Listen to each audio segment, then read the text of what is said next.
नमस्कार, मैं स्वागत करती हूं आपका खबर इंडिया न्यूज में। मोहब्बत दुकान में नहीं, हमारे दिल में होनी चाहिए। देवेंद्र फडणवीस का राहुल गांधी पर हमला। महाराष्ट्र के डिप्टी सीएम देवेंद्र फडणवीस ने राहुल गांधी से शुक्रवार को सवाल किया कि कांग्रेस अगर जितनी आबादी उतनी भागीदारी के सिद्धांत में विश्वास करती है तो उसके शासनकाल में एक ही परिवार से इतने सारे प्रधानमंत्री क्यों बने? एक ही परिवार से इतने प्रधानमंत्री क्यों? देवेंद्र फडणवीस।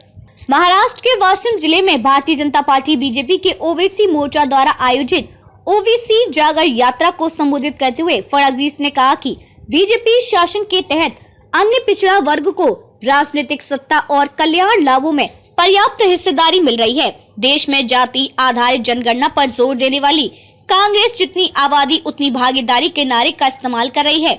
उन्होंने इस नारे का जिक्र करते हुए पूछा, फिर इतने सारे प्रधानमंत्री केवल एक ही परिवार से क्यों आए? क्या वे इस प्रश्न का उत्तर देंगे?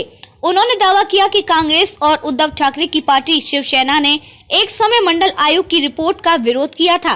ओबीसी वर्ग के साथ खड़े हैं पीएम मोदी। देवेंद्र फडणवीस। उन्होंने कहा कि आज देश में ओबीसी प्रधानमंत्री है और ऐसे नेता है जो ओबीसी के लिए काम करने के वास्ते खड़े हैं। फडणवीस ने कहा कि प्रधानमंत्री नरेंद्र मोदी द्वारा शुरू की गई योजनाओं का लाभ अनुसूचित जाति एससी, अनुसूचित जनजाति एसटी और ओबीसी तक पहुंचता है।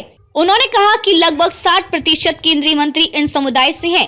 डिप्टी सीएम ने दावा किया कि इस तरह फसल बीमा का 71% लाभ इन समुदायों को जाता है और वे पीएम किसान सम्मान निधि के तहत 80% लाभार्थी भी है। उन्होंने कहा कि विभिन्न शैक्षिक छात्रवृत्ति के 58% लाभार्थी एससी, एसटी और ओबीसी समुदाय से हैं।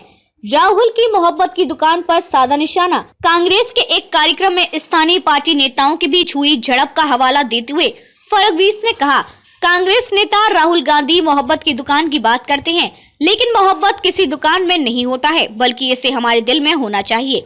और हमने कांग्रेस के प्रेम की दुकान कल नागपुर में देखी। उन्होंने कहा कि जहां कांग्रेस के 17% मुख्यमंत्री ओबीसी थे, वहीं भाजपा के मामले में यह अनुपात 31% है। फडणवीस ने कहा कि भाजपा ने ओबीसी के लिए एक अलग मंत्रालय शुरू किया है। उन्होंने आश्वासन दिया कि भाजपा यह सुनिश्चित करेगी कि मराठा और धनगर समुदाय को महाराष्ट्र में आरक्षण मिले। आइए नजर डालते हैं आज की खास खबर पर।